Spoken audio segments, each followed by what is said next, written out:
الحمد لله رب العالمين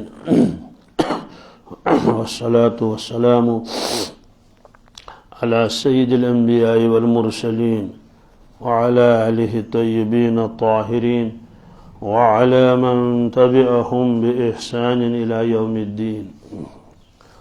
أما بعد، قال الله تبارك وتعالى في القرآن المجيد: أعوذ بالله من الشيطان الرجيم، بسم الله الرحمن الرحيم.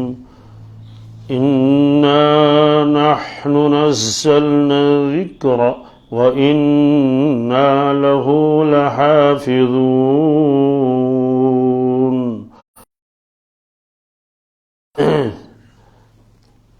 جو چیزیں رہ گئی تھی اور اس قسط میں بیان ہوں گی. اس کا لفظی ترجمہ یہ ہے کہ بے شک ہم نے قرآن پاک کو نازل کیا اور ہم ہی اس کے محافظ ہیں، حفاظت کرنے والے ہیں. اب سوال یہ ہے کہ قرآن پاک کی حفاظت کیسے اللہ نے کی؟ تفصیل اس کی آ گئی ہے. اللہ کے نبی صلی اللہ علیہ وسلم پر قرآن پاک نازل ہوتا تھا، خود بخود یاد ہوتا تھا. ایک لفظ تو کیا ایک حرف بھی آپ بھولتے نہیں تھے. اس کے بعد دوسرا انتظام تھا کہ آپ اس کو لکھواتے تھے اپنی نگرانی میں مختلف چیزوں پر، اور صحابہ کرام کا مشغلہ یہی تھا، وہ خود یاد کرتے تھے قرآن پاک، اور آپ نے قرآن پاک یاد کرنے کی ترغیب بھی دے دی. مثلا آپ نے فرمایا میری آرزو اور تمنا ہے کہ سورہ یاسین اور سورہ ملک میرے ہر امتی کے سینے میں ہو. تلاوت کی بھی آپ نے ترغیب دے دی، قرآن پاک کو یاد کرنے کی بھی آپ نے ترغیب دے دی. صحابہ کرام کی قوت حافظے بہت مضبوط تھے، اور اس زمانے میں پڑھنے لکھنے کا زیادہ رواج نہیں تھا. بہت کم لوگ ایسے تھے جو لکھنا پڑھنا جانتے تھے. اس طرح سے صحابہ کرام نے بھی قرآن پاک کو یاد کیا. اس کے بعد مختلف دور آ گئے. حضرت ابوبکر صدیق کے زمانے میں حضرت نے قرآن پاک کو ایک جمع اکٹھا فرمایا، اور اس کے بعد حضرت عثمانی غنی کے دور میں بھی صحیفہ عثمانی تیار کیا گیا، اس کی تفصیل آ گئی. بہرحال یہاں تک کہ قرآن پاک جو ہے وہ مدون ہوا اور ایک جگہ اس کو لکھ دیا گیا. لکھا تو پہلے بھی تھا، لیکن لوگوں کے پاس الگ الگ، کسی کے پاس 10 سورتیں، کسی کے پاس 20 سورتیں، تو یکجا قرآن مجید. اور یاد تو تھا ہی، نفلوں میں پڑھتے تھے، نمازوں میں پڑھتے تھے. بالخصوص رمضان میں جو تراویح ہوتی تھی، تو تراویح میں باقاعدہ حضرت عمر فاروق رضی اللہ تعالیٰ عنہ نے اس کا حکم دیا کہ ایک امام کے پیچھے سب نمازیں پڑھ لیں تراویح. حضرت علی رضی اللہ تعالیٰ عنہ فرماتے تھے اللہ تعالیٰ حضرت عمر فاروق کی قبر مبارک کو نور سے بھر دے کہ انہوں نے مسجدوں کو آباد کر دیا. کیسے کہ لوگ انفرادی طور پر تراویح پڑھتے تھے، انفرادی طور پر، کبھی یہاں ایک جگہ 2 آدمی یہاں ہیں، 2-3 یہاں ہیں، تو آپ نے سب کو جمع فرمایا. کیا اچھا ہوتا کہ ایک ہی امام کے پیچھے ہم تراویح ادا فرماتے. تو امت نے تراویح کا اہتمام کیا تو مسجدیں بھر گئی. پھر کوئی بھی شخص اپنے گھر میں تراویح نہیں پڑھتا تھا، سب کے سب لوگ آتے تھے اور وہ مسجد میں نماز پڑھتے تھے. بہرحال اب سوال یہ ہے کہ یہ جو اللہ تعالیٰ نے اس قرآن پاک میں یہ وعدہ فرمایا ہم قرآن پاک کی حفاظت خود کریں گے، تو اس سے کیا مراد ہے؟ ایک تو قرآن پاک کا متن ہے، قرآن پاک کا نظم ہے، سمجھانے کے لیے قرآن پاک کے جو الفاظ ہیں ان کی تو حفاظت ہے ہی، لیکن اس کے ساتھ ساتھ جو قرآن پاک کا مفہوم اور مطلب ہے اس کی بھی حفاظت ہے. سوال کیوں؟ اس لیے کہ اگر اس کی حفاظت نہیں ہوگی، صرف قرآن پاک کے متن کی حفاظت ہوگی، تو ہم تو قرآن پاک پر عمل ہی نہیں کر سکیں گے. سوال کیوں نہیں کر سکیں گے؟ عمل اس لیے نہیں کر سکیں گے کہ اللہ تعالیٰ نے فرمایا کہ نماز پڑھ لو، نمازوں کی پابندی کر لو، وَأَقِيمُوا الصَّلَاةَ وَآتُوا الزَّكَاةَ. لیکن قرآن پاک میں کہیں بھی یہ نہیں لکھا ہے کہ نماز کو کس طرح سے ادا کرنا ہے، کتنی رکعتیں پڑھنی ہے. یہی حال زکوٰۃ کا بھی ہے، زکوٰۃ دے دو، لیکن کتنی دینی ہے کچھ پتہ نہیں چلتا. حج کرو، کیسے حج کرنا ہے، طواف کرو، کتنے چکر لگانے ہیں طواف کے، یہ تو کہیں نہیں لکھا ہے۔ تو اگر قرآن پاک یہ سب کے سامنے ہوتا پھر اس سے کہیں گے نماز پڑھ لو، وہ کہیں گے تو کیسے پڑھیں گے؟ تو جب قرآن پاک کی جو تشریح ہے وہی محفوظ نہیں، اس لیے اللہ تعالیٰ نے فرمایا ان علینا جمعہ وقرآنہ فَإِذَا قَرَأْنَاهُ فَاتَّبِعْ قُرْآنَهُ ثُمَّ إِنَّ عَلَيْنَا بَيَانَهُ۔ یا رسول اللہ صلی اللہ علیہ وسلم، آپ کے سینے مبارک میں اس قرآن پاک کو محفوظ رکھنا یہ ہماری ذمہ داری ہے، آپ کو یاد کرنے کی ضرورت نہیں ہے، اور جب اس کو آپ لکھوائیں گے اور آپ کی زبان مبارک سے اس کا جاری کرنا یہ بھی ہمارے ذمہ ہے۔ اس کی تفصیل آ گئی، اور اس کے بعد اس کی وضاحت یہ ہمارے ذمہ ہے، تو آپ نے وضاحت فرمائی۔ اسی طرح سے سارے احکامات تقریباً ایسے ہی ہے کہ قربانی کر لو، ٹھیک قربانی کر لو، لیکن ان کے جانور کی عمر کتنی ہونی چاہیے اور کتنے دن قربانی کریں، یہ ساری چیزیں ہیں۔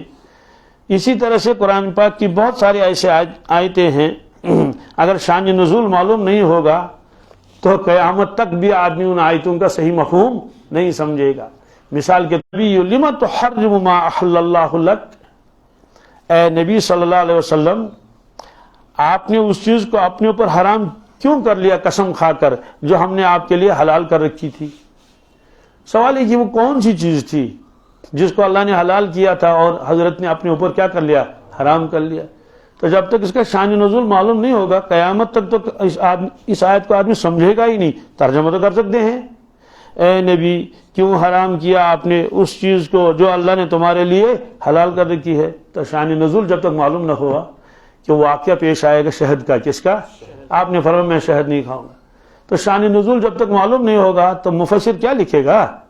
اس سے معلوم ہوا کہ قرآن پاک کی بہت ساری آیتیں ہیں جن کا سمجھنا شان نزول پر موقوف ہے۔ شان نزول کے معنی آیتیں، یہ آیتیں کس تناظر میں نازل ہوئیں اور کیوں نازل ہوئیں، اس وقت کیا معاملہ تھا۔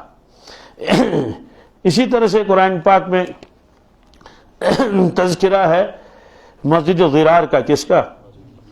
تو جب یہ تفصیل نہیں ہوگی یہ مسجد ضرار کہاں تھی، وہ کون تھے، اس کے وجوہات کیا تھے، تو اس آیت کو کون سمجھے گا؟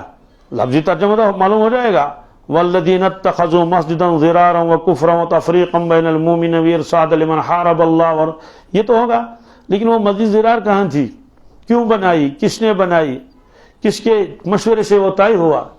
اسی طرح سے اللہ تعالیٰ نے فرمایا کہ لمسجد اسس علی التقوی من اول یوم احق ان تقوم فیہ، یا رسول اللہ صلی اللہ علیہ وسلم وہ مسجد جس کی بنیاد پہلے دن سے تقوی پر رکھی گئی ہے اس کا آپ کے اوپر حق ہے آپ وہاں نماز پڑھیں۔ تو اگر اس میں شان نزول نہیں ہوگا تو لوگ کہیں گے یہ کون سی مسجد ہے، تو کیسے پتہ چلے گا یہ مسجد کون سی تھی؟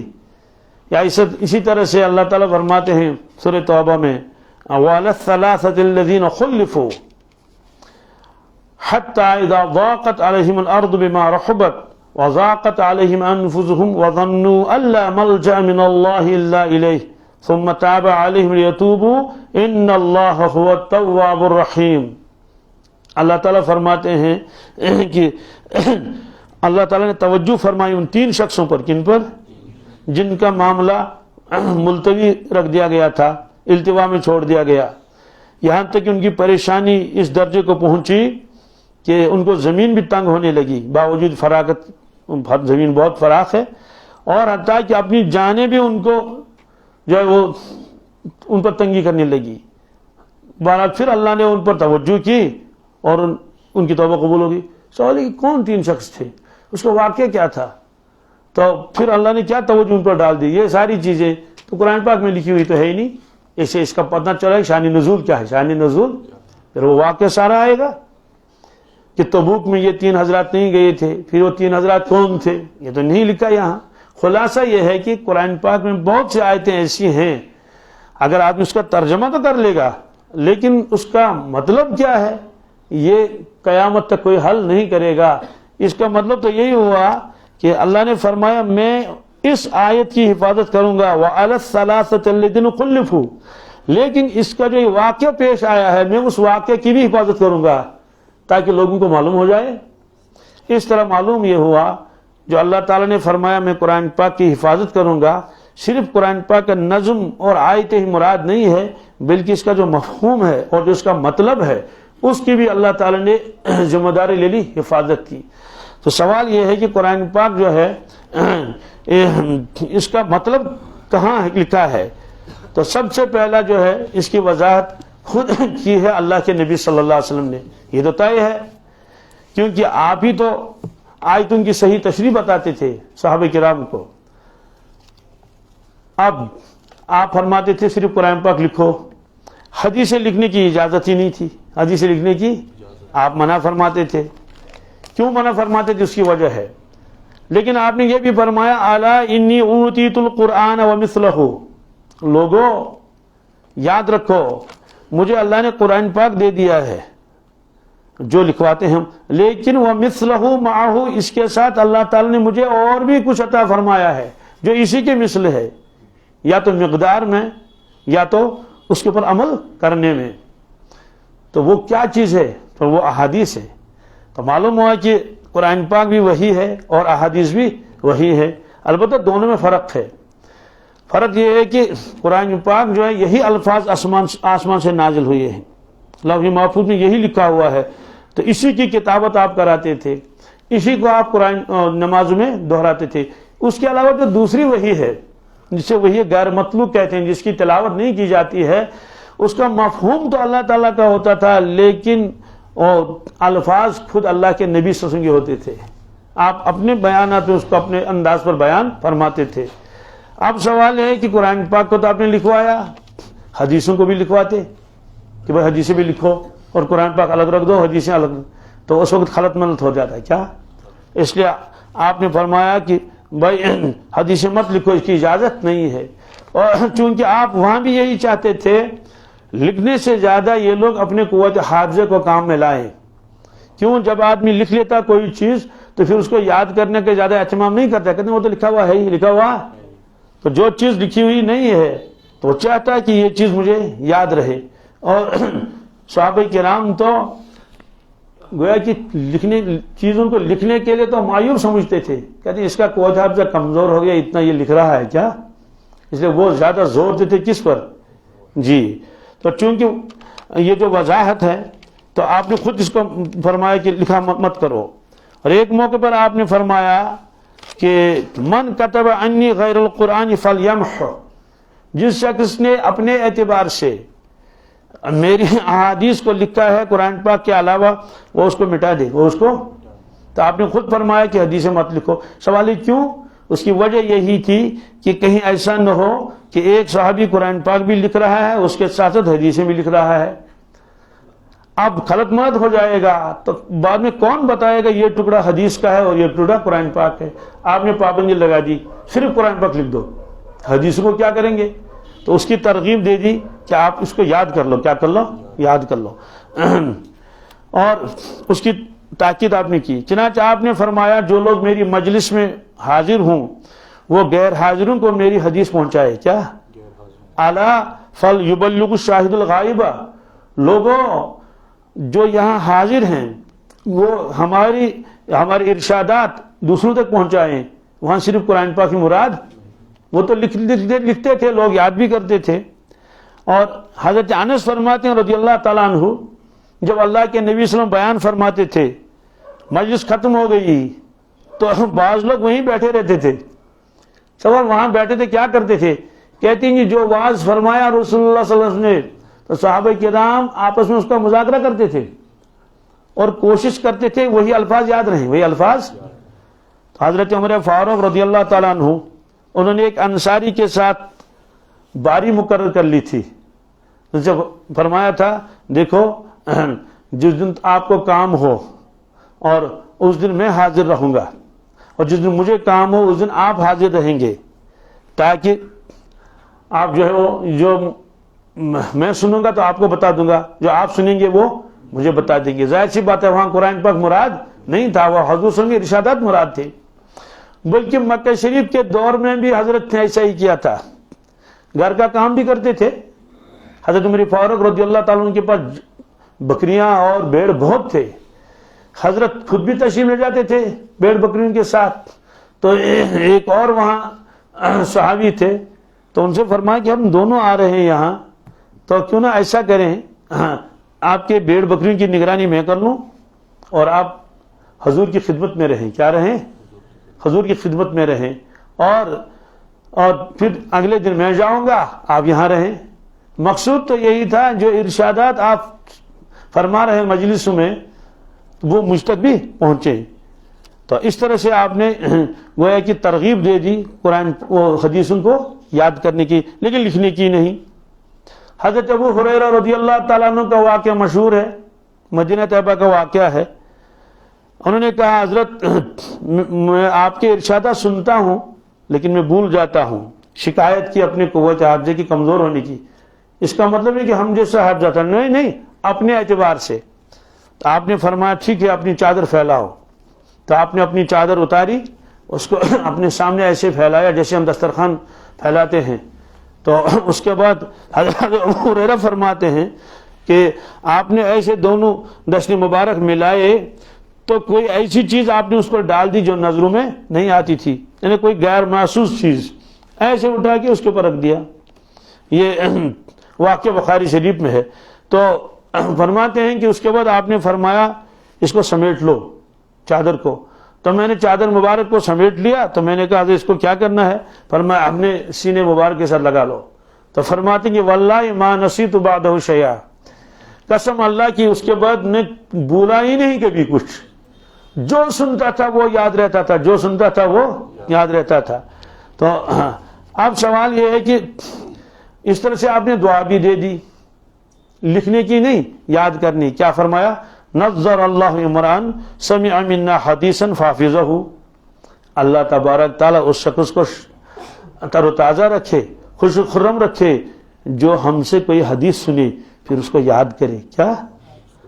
ہاں. تو پھر ایک روایت میں فرمایا کہ نظر اللہ عمران سمع منا شیئا, جس نے مجھ سے ایک ٹکڑا بھی سنا, ایک تھوڑی سی کوئی بات سن لی تو فبلغہ کما سمع, پھر جیسا سنا تھا ویسا ہی دوسروں تک پہنچایا, دوسروں تک پہنچایا. تو اس اللہ تعالیٰ اس کو تر و تازہ رکھے, خوش و خرم رکھے. تو یہ گویا کہ آپ دعا دے رہے ہیں کن کو؟ جنہوں نے میرا کلام سنا پھر اس کو یاد رکھا اور دوسروں تک پہنچایا. گویا کہ آپ خود ترغیب دیتے تھے کہ حدیثوں کو یاد کرو, حدیثوں کو یاد کرو. اور تو چنانچہ حضرت عبداللہ ابن عباس بھی فرماتے تھے اپنے شاگردوں کو تذاکروا ھذا الحدیث لا ينفلت منکم, حدیثوں کا تذکرہ کرو, کیا کرو؟ مذاکرہ کرو, کہیں بھول نہ جائیں. حضرت عبداللہ ابن مسعود فرماتے تھے تذاکروا ھذا الحدیث فإن حیاتہ مذاکرتہ. فرمایا دیکھو حدیثوں کا مذاکرہ کیا کرو, اس لیے کہ حدیثوں کا مذاکرہ حدیثوں کو زندہ رکھنا ہے ورنہ بھول جائیں گے. تو حضرت ابو سعید خدری بھی فرماتے تھے, وہ بھی حدیثوں کے لکھنے کے سخت مخالف تھے. حضور نے خود فرمایا تھا لکھو مت. تو پھر فرماتے تھے کہ جس نے ہم سے حدیث سن کر اس کو حفظ کیا جیسے ہم نے حفظ کیا, لوگوں تم بھی ایسے حفظ کر لو کن کو؟ حدیثوں کو. حضرت علی فرماتے تھے تزاوروا واکثروا ذکر الحدیث فانکم ان لم تفعلوا یندرس الحدیث. تو حضرت علی فرماتے تھے لوگوں آپس میں جو تم ملو جلو تو حدیثوں کا تذکرہ کرو. کس کا؟ اس لیے کہ اگر تم نے ایسا کام نہیں کیا تو احادیث تو ختم ہو جائیں گے. تو بہرحال آپ نے یہ فرمایا کہ حدیثوں کو لکھو مت. تو حضرت ابوبکر صدیق رضی اللہ تعالیٰ عنہ انہوں نے اپنے اعتبار سے تقریباً 500 حدیثیں لکھی تھیں. کتنی؟ جب حضور نے فرمایا کہ جو کچھ تم نے لکھا اس کو مٹا دو تو حضرت نے ان سب کاغذات کو جس پر بھی لکھا تھا اس کو جلا دیا, اس کو جلا دیا. تو سوال یہ ہے کہ کیوں؟ بس اسی لیے کہ قرآن پاک اور حدیثیں ایک تو خلط ملط نہ ہو جائیں, دوسری بات ہے کہ لوگ تحریر کے اوپر اعتماد نہ کریں بلکہ اس کو کیا کریں؟ یاد کریں. سوال یہ ہے کہ لیکن حدیث میں ہے تو آپ نے خود بھی لکھوایا. کہتے ہیں کہ ہاں وہ بھی روایتیں ہیں, آپ نے فرمایا اس کو لکھو, اس کو. سوال کیوں فرمایا؟ فرما دیں گے جو خاص خاص لوگ تھے جن کے بارے میں آپ کو اعتماد تھا کہ یہ لوگ قرآن پاک اور حدیثوں میں فرق کر سکیں گے, ان کو اجازت دے دی لکھنے کی. چنانچہ ایک روایت ہے حضرت ابو ہریرہ فرماتے ہیں, ترمذی شریف میں ہے, ایک شخص نے عرض کیا یا رسول اللہ صلی اللہ علیہ وسلم میرا قوت حافظہ کمزور ہے، میں بہت سارا سنتا ہوں تو لیکن بھول جاتا ہوں. آپ نے فرمایا استعن بیمینک، فرمایا لکھ لیا کرو. کیا؟ اب سوال ہے کہ آپ تو خود فرماتے ہیں اس کے لکھو. اور فتح مکہ کے موقع پر آپ نے خطبہ دیا. جب مکہ شریف فتح ہوا تو خطبہ دینے کے بعد ایک یمنی صحابی آئے جس کا نام تھا ابو شاہ. کیا؟ الحمدللہ. اس نے عرض کیا یا رسول اللہ صلی اللہ علیہ وسلم، آپ نے جو یہ خطبہ فرمایا حضرت مجھے یہ لکھ کر دکھوا دیجیے، دے دیجیے. تو آپ نے فرمایا اکتبوا لابی شاہ. کیا؟ ابو شاہ کے لیے لکھ دو، ابو شاہ کے لیے. یہ واقعہ بخاری شریف میں ہے. مطلب تو یہ ہے کہ وہ صحابی کہہ رہا ہے میرا قوت حافظہ کمزور ہے، آپ نے فرمایا اس کو لکھ لو، اپنے دائیں ہاتھ سے مدد لے لو اس کے لیے. اور حضرت انس فرماتے تھے رسول اللہ صلی اللہ علیہ وسلم نے فرمایا قید العلم بالکتاب، علم کو قید کرو لکھنے سے. کس لیے؟ مطلب علم تو پرندے کی طرح ہے، اڑ جائے گا چلا جائے گا. تو سوال یہ ہے کہ احادیث تو کسی حدیث میں ہے کہ آپ نے منع کیا اور کسی حدیث میں ہے کہ آپ نے کیا کر لیا تو اجازت دے دی. تو اب اس کا مطلب کیا ہوا؟ اس کا مطلب تو یہی ہوا کہ ابتدا میں آپ نے منع کیا، پھر اس کے بعد آپ نے منع نہیں کیا. کیوں؟ آپ سمجھ گئے کہ صحابہ کرام اب قرآن پاک اور احادیث میں فرق سمجھ گئے. دوسری بات یہ ہے کہ یہ جو اجازت دے دی آپ نے عام اجازت نہیں دی بلکہ اجازت دی تھی خواص کو. کن کو؟ جو خاص خاص لوگ تھے. اب سوال یہ ہے کہ حدیثوں کے لکھنے کا اتنا اہتمام آپ نے نہیں کیا کہ اپنے سامنے بلائیں اور اس کو لکھوائیں پھر اسے کہیں پڑھو، ایسا آپ نے نہیں کیا. فرمایا لکھو اپنے اپنی جگہ. اس کی وجہ یہ ہے کہ قرآن پاک جو ہے جو الفاظ نازل ہوئے ہیں انہی کو باقی رکھنا ضروری ہے. قل اللہ احد جو ہے یہ قل اللہ احد ہی لکھنا پڑے گا. یا ایھا النبی لکھا ہے، اس میں یا ایھا الرسول اس جگہ نہیں لکھ سکتے. تو اور اگر جو ہے وہ یا بنی آدم آیا ہے تو یا الانسان نہیں کہہ سکتے، وہاں بنی آدم، حالانکہ بنی آدم انسان ہوتے ہیں. خلاصہ یہ ہے کہ قرآن پاک کے جو الفاظ نازل ہوئے ہیں انہی کو لکھنا اور یاد کرنا اور نماز میں پڑھنا ضروری ہے، لیکن احادیث کا اتنا اہتمام نہیں کیا. کیوں؟ اس کو کہتے ہیں روایت بالمعنی. کیا؟ تو چونکہ قرآن پاک روایت بالمعنی نہیں کر سکتے کہ مفہوم ادا کرے، حدیثوں میں روایت بالمعنی کی اجازت ہے. روایت بالمعنی کیا مطلب ہے؟ جیسے ایک آدمی آیا اور اس نے بیان کر لیا، 50 آدمی سن رہے تھے، بیان ختم ہو گیا تو اب سب اپنے اپنے گھر گئے. مجھے یاد ہے میں بیان سننے کے لیے جاتا تھا، شوپیان میں ایک بڑے بزرگ عالم تھے اور حضرت مولانا محمد امین صاحب رحمۃ اللہ. تو جب میں واپس آتا تھا میرے والد صاحب ہمیشہ پوچھتے تھے کہ مولانا نے آج کیا فرمایا. کیا؟ تو میں بتاتا کہ حضرت نے یہ واقعہ بیان کیا، سارا تو یاد نہیں رہتا تھا وہ واقعہ. تو جو میں باتیں نقل کرتا تھا یہ روایت بالمعنی ہے، روایت بالمعنی. اس کی میں مثال بتاتا ہوں. مثلا ایک مقرر ہے، اس نے بیان کر لیا، اب 50 آدمی اسی بیان کو آگے نقل کر رہے ہیں. الفاظ کا نقل کرنا ضروری، وہ مفہوم ادا کرتے ہیں. مثلا سے کہیں آج کیا بیان تھا، کہتے ہیں آج تو رمضان کا بیان تھا کہ لوگوں اہتمام کر لو رمضان کے روزوں کا، خوب تلاوت کر لو. تو وہ مفہوم ادا کر رہا ہے. یہ کوئی ضروری نہیں ہے کہ جو الفاظ مقرر کے زبان سے نکلے ہیں سارے لوگ وہی نقل کریں. کیسے ہو سکتا ہے؟ خود روایتوں میں بھی آتا ہے. مثلا حدیث جبرائیل ایک ہی حدیث ہے اور بخاری میں بھی مسلم بھی ہے، دونوں مستند کتابیں ہیں. تو فرماتے ہیں کہ جبریل امین علیہ الصلوۃ والسلام انسانی شکل میں آئے اور سفید کپڑے پہنے ہوئے تھے اور کالے بال تھے. تو روایت تو ایک ہی ہے. امام بخاری نقل کرتے ہیں کہ اس نے پہلا سوال کیا ایمان کے بارے میں. کیا؟ حضرت مجھے بتا دیجیے ایمان کیا ہے. حضرت نے فرمایا ایمان یہ ہے. دوسرا سوال اس نے کیا اسلام کے بارے میں. حضرت نے فرمایا اسلام یہ ہے. یہی روایت بعین ہی الفاظ سارے کی سارے ہیں. مسلم میں ترتیب بدل گئی ہے. مسلم میں ہے کہ اس نے کہا حضرت اخبرنی عن الاسلام، مجھے اسلام کے بارے میں بتا دیجیے. جواب وہی ہے. دوسرا سوال اس نے کیا اخبرنی ایمان بتائے تو ایمان.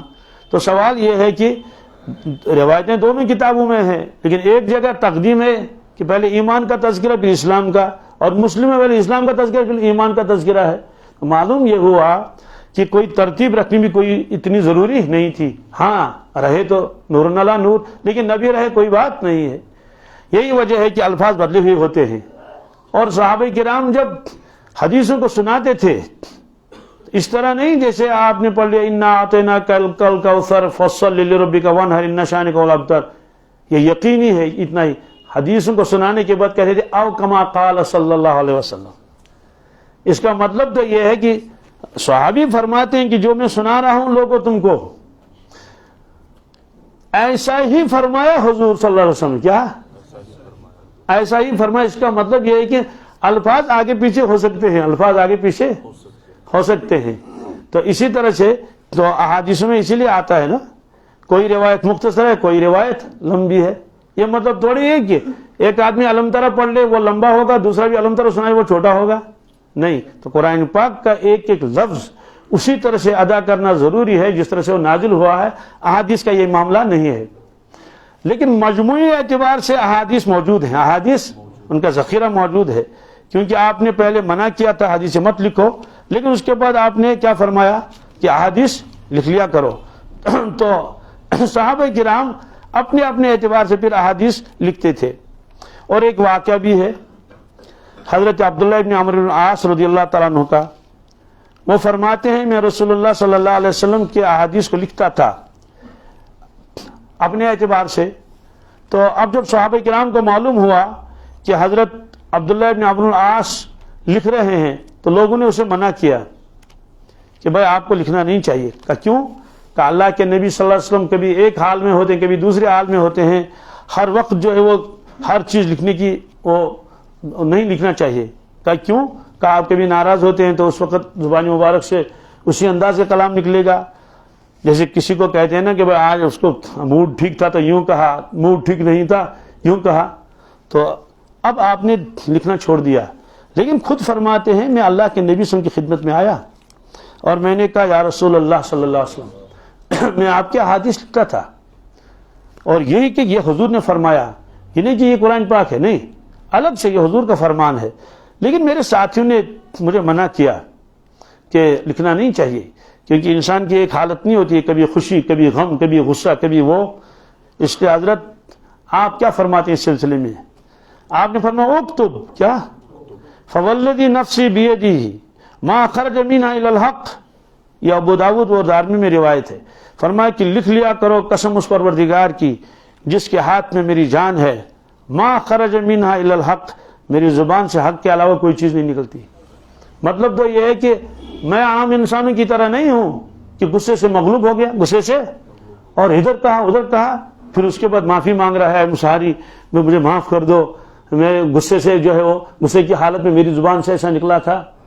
بعض وقت تو امام صاحب کو غصہ آتا تو خطرناک تقریر کر لیتا ہے نا، کرتا نہیں کرتا، بعد میں کہتا ہے مجھے ایسا نہیں کرنا چاہیے. آپ نے فرمایا یہاں وہ معاملہ نہیں ہے.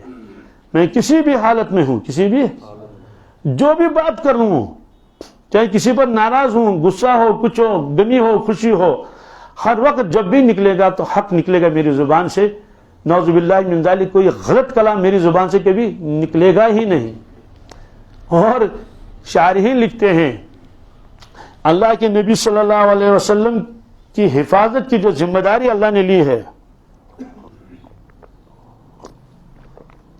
اس میں آپ صلی اللہ علیہ وسلم کی زبان مبارک کی ذمہ داری اللہ نے لی. کس نے؟ کیا مطلب ہے؟ ان کی زبان مبارک کا ذمہ دار میں ہوں. کیا؟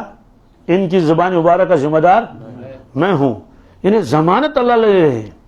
لوگوں کے بارے میں تو یہ نہیں ہے، لوگوں کے بارے میں کہ بہت سارے لوگ جو ہے زبان کی وجہ سے دوزخ میں چلے جائیں گے، جل رہے ہیں وہیں.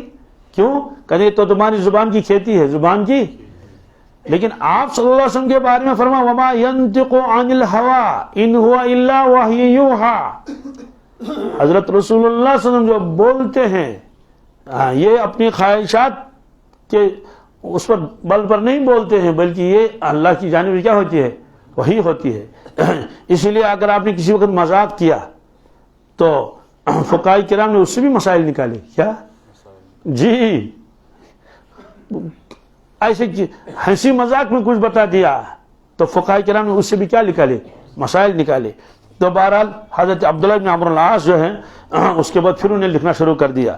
تو معلوم یہ ہوا کہ خود اللہ کے نبی صلی اللہ علیہ وسلم کے زمانے میں بھی احادیث لکھنے کا عام رواج تو نہیں تھا، لیکن خاص کہ رسول اللہ صلی اللہ علیہ وسلم نے اپنے آخری زمانے میں عاملوں کے پاس احکامات بھیجے، تو اس میں لکھا تھا کہ فلاں کی زکوٰۃ ایسی ہے، اور اونٹوں کی زکوٰۃ یہ ہے، اور بھیڑوں کی زکوٰۃ، تو ظاہر یہ بھی تو حدیث ہے، تو لکھ کر بھیجا کیا، وہ بھی حدیثیں تھی خود، تو جانوروں کے متعلق زکوٰۃ کے متعلق حدیثیں ہیں، وہ آپ نے لکھ کر بھیجی تھی۔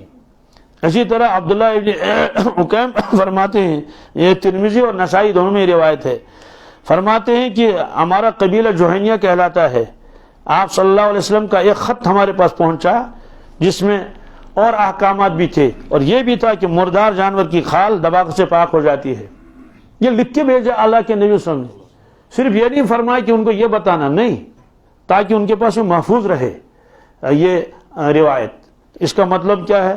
مردار جانور کی کھال دباغت سے پاک ہو جاتی ہے، اس کا مطلب یہ ہے جو حلال جانور ہے جن کا گوشت کھایا جاتا ہے، اگر کوئی جانور مر جائے گا، ذات سے مر گیا، اب تو گوشت نہیں کھا سکتے، تو انسان سوچتا ہے کہ یہ تو سارا ہی مردار ہو گیا، آپ نے فرمایا نہیں، کھال کھینچو اس کی، کیا کھال کھینچو اس کی، اور اب اس کو استعمال کرنا ہے۔ فرماتے ہیں کہ اس کو دباغت کر لو منڈن، یہ پاک ہو جائے گی۔ مطلب تو یہ ہے کہ اس کو کام میں لاؤ، آپ اس کو کوئی چیز بنانا چاہیں تو بنا سکتے ہیں، اس کا خوب بنانا چاہیں، جاکٹ بنانا چاہیں، اور جانماز بنانا چاہیں، کیوں؟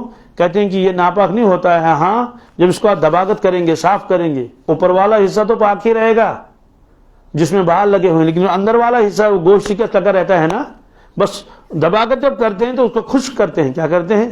تو آپ نے فرمایا کہ یہ پاک ہے، تو یہ ارشاد آپ نے لکھ کر بھیجا۔ ایسے آپ نے یمن والوں کے پاس بھی نوشتہ لکھا کر بھیجا، اس میں لکھا تھا کہ جو اس زمانے میں قتل و غارت بھی ہوتی تھی، اور کبھی کبھی وہ ایک تو جان بوجھ کر قتل کرنا کسی کو، اس لیے قتل عمد کہتے ہیں، ایک تو جان بوجھ کر نہیں کیا لیکن غلطی سے قتل ہو گیا، اس کو قتل خطا کہتے ہیں، کیا؟ تو آپ نے اس وقت ان کو لکھ کے بھیجا کہ اس کی دیت کیا کیا ہے، اس کی دیت یعنی اس کے جو خون بہا کے مسائل ہیں، آپ نے ان کو لکھ کے دے دیا۔ اسی طرح سے حضرت علی رضی اللہ تعالیٰ عنہ نے بھی، ان کے پاس بھی چھوٹے چھوٹے صحیفے تھے، تو انہوں نے بھی کچھ لکھ کے رکھا تھا، اور بعد میں حضرت عمر فاروق نے بھی لکھا، اپنی جگہ یادداشت کے لیے لکھ لیتے رہتے تھے۔ تو حضرت عمر رضی اللہ تعالیٰ عنہ کے یہاں ایک صحیفہ تھا جس میں مسائل لکھے ہوئے تھے، اور اس کے بعد چونکہ روایتیں دونوں طرح کی تھی کہ ممانعت کی بھی اور اجازت کی، اسے صحابہ میں آگے جا کر دو قسم کے لوگ ہو گئے۔ ایک تو وہ جو لکھنا ناپسند کرتے تھے، کیا وہ کہتے تھے حضور نے منع فرمایا، ہم بھی نہیں لکھیں گے، لیکن جو دوسرے حضرات تھے وہ چونکہ دیکھتے تھے کہ حضور نے خود اجازت بھی دے دی، اس لیے وہ لکھنے کو منع نہیں کرتے تھے، اور بلکہ لکھنے کی ترغیب دیتے تھے۔ اس کی وجہ کیا ہے؟ ایک صحابی آیا خدمت اقدس میں اور انہوں نے سن لیا کہ حدیثوں کو لکھا مت کرو، وہ یہی لے کر گیا، تو سارے کے سارے تو ایک ساتھ مدینے میں تو نہیں ہوں گے نا، دور دور علاقے کے بھی تھے جو سن لیا اور چلے گئے۔ یہی وجہ ہے کہ احادیث میں بظاہر تعارض نظر آتا ہے کہیں کہیں، اس کی وجہ یہی ہے کہ ایک صحابی ایک ارشاد سن لیا اور چلا گیا، اور تو وہ تو وہی فتویٰ دے گا زندگی بھر۔ دوسرا صحابی یمن کا تھا، کہاں کا؟ تو وہ جو اس نے سن لیا اس وقت وہ یمن والا وہ وہی فتویٰ دے دے گا۔ اس کی بہت ساری مثالیں احادیث میں ہیں، جیسے آپ نے فرمایا کہ 3 دن کے بعد گوشت مت رکھو، قربانی کا، کس کا؟ ایک صحابی نے یہی سن لیا اور چلا گیا، ظاہر سی بات ہے وہ تو اسی پر عمل کرے گا نا۔ اس کے بعد دوسرا آپ نے فرمایا کہ جب تک رہے استعمال کرو، تو وہ تو وہی فتویٰ دے گا۔ اور ایک وہ شخص ہے جس نے پہلی روایت بھی سن لی اور دوسری بھی سن لی، وہ بتائے گا کہ اس کی وجہ کیا ہے۔ اس کی وجہ تو ہزاروں لوگ لاکھوں لوگ ایک ساتھ تھوڑے ہوں گے، تو یہ تو فرمایا بہرحال کچھ لوگ اس کو پسند نہیں کرتے تھے کہ لکھیں، بعض حضرات فرماتے اس کو لکھنا چاہیے، تو جو حضرات لکھنے کی اجازت دیتے تھے ان میں ام المومنین حضرت عائشہ صدیقہ رضی اللہ تعالیٰ عنہ، خود حضرت ابو ہریرہ رضی اللہ تعالیٰ عنہ، اور حضرت معاویہ بن سفیان رضی اللہ تعالیٰ عنہ، ابن عباس، ابن عمر، عبداللہ ابن عامر، اور براء ابن مالک، انس ابن مالک، حسن ابن علی، عبداللہ ابن ابی اوفا، یہ سارے حضرات یہ ترغیب دیتے تھے لکھنے کی، کس کی؟ اور حضرت ابو ہریرہ رضی اللہ تعالیٰ وہ لکھتے نہیں تھے خود، فرماتے ہیں کہ مجھ سے زیادہ حدیثیں کسی کو یاد نہیں سوائے حضرت عبداللہ ابن عمرو بن العاص کے. کہ کیوں؟ کہ وہ لکھتا تھا، میں لکھتا نہیں تھا. وہ لکھتا تھا، میں. لیکن زیادہ روایتیں منقول ہیں کس سے؟ حضرت ابو ہریرہ سے ہی. تو عشاء کے بعد آپ بیٹھتے تھے اور آپ جو حدیثیں سنتے تھے اس کا دور کرتے تھے. جیسے ہم قرآن پاک کی تلاوت کرتے ہیں نا، ہم بھائی عشاء کے بعد بیٹھے سورہ ملک پڑھیں گے، سورہ یاسین پڑھ لیں گے اور حمیم سجدہ پڑھیں گے. تو حضرت ابو ہریرہ رضی اللہ تعالیٰ عنہ یہ بیٹھتے تھے عشاء کے بعد اور جتنے انہیں روایتیں سنی تھی اس کا یہ ریویژن کرتے تھے. کیا کرتے تھے؟ تاکہ یاد رہیں. حالانکہ آپ کو تو قوت حافظہ مضبوط تھا. یہی وجہ ہے کہ